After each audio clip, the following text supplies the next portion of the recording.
සුබ දවසක් වේවා සියලු දෙනාටම අපගේ YouTube channel වෙත සාදරයෙන් පිළිගන්නවා.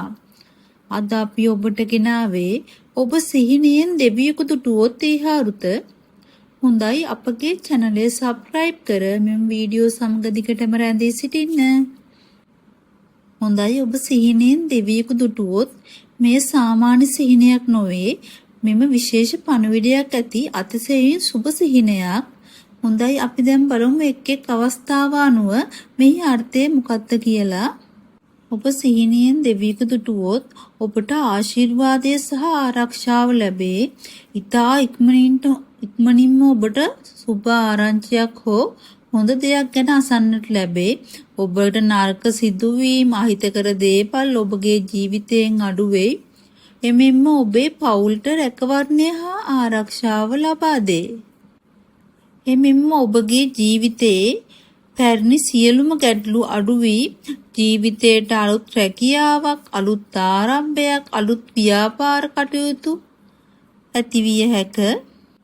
එමෙන්ම ඔබ පින් කටයුතු වලට ආගමට නැඹුරු වීම වැඩියෙන් ඇතිවන අතර ඔබගේ පවුලට සහ ඔබට ඊතා හොඳ දියුණුවක් ඇතිවේ.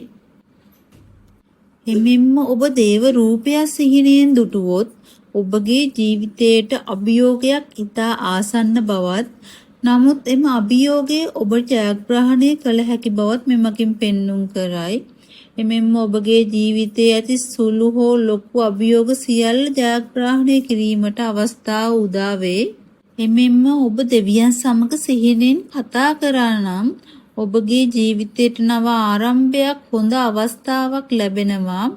එමෙන්ම ඔබගේ ජීවිතයේ තිබූ ගැටලු, අවහිරතා ඉවත් වී යනවා. එමෙන්ම ඔබ දෙවියන් දැකලා බය වෙලා වගේ බයක් දැනුනොත් ඔබගේ ජීවිතයේ අභ්‍යන්තර ගැටලු වැඩිවීම මෙමගින් පෙන්වු කරනවා. එමෙන්ම ඔබ දෙවියන් දැකලා සතුටටපත් වෙනවා නම් ඔබගේ ජීවිතයේ දුක්බර අවසානයේ ඉවත් වෙනවා. ඔබගේ ජීවිතයට සාමය සතුට ළඟා වෙනවා. හොඳයි ඔබත් ළඟදී දෙවියන් පිළිබඳව සිහිනයක් දුටුවා නම් ඔබගේ සිහිනය අපගේ කමෙන්ට් සෙක්ෂන් එකේ දමන්න. අපි එහි සැබෑ අරුත ඔබට කියන්නම්.